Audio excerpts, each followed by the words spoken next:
Your brain is always going to try and convince you not to feel the feeling.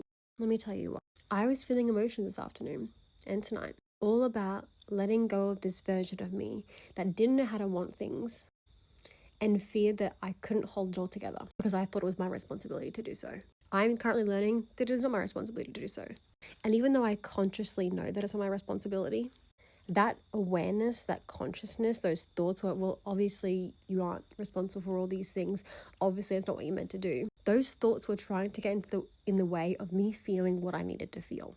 Even though consciously I might know that those feelings aren't true in terms of what they're trying to tell me about myself, there was a version of me that believed them, that felt that existed in that knowing, in that truth. It's probably many versions of me that was built myself to where I am now with those beliefs that I had to hold it all together, that I was responsible. I never got to feel those feelings, not truly, not with the purpose of releasing them. Operation system ran off of those beliefs. So I never got to actually feel what that meant. I never processed those emotions.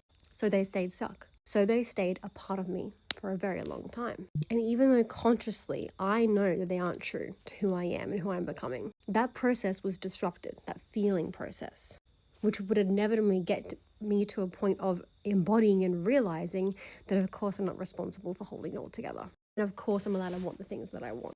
Just because I know it logically doesn't mean that my body feels safe in that knowing. It hasn't experienced that fully yet in my world, and especially my emotional capacity and freeness. I haven't felt those emotions or the parts that I'm needing to feel right now. So even though me in this present moment acknowledges that this isn't true to me right now, it was true to a version of me that didn't get to feel them. But now I'm being given the presence, the time, the capacity to feel what she never got to feel. And that's my responsibility. You know what I did? I cried. And I had a good cry. And I had a good rant.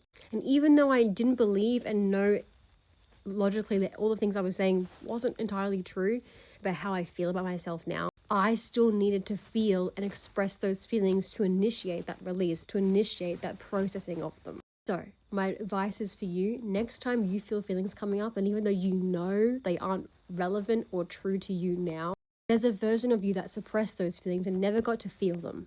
That's your chance now to feel them fully and to release them so you can start consciously integrating the things that you consciously know, but on a level that your body and emotions believe it to be true and feel safe to exist and experience the world that way. So yes, feel your emotions.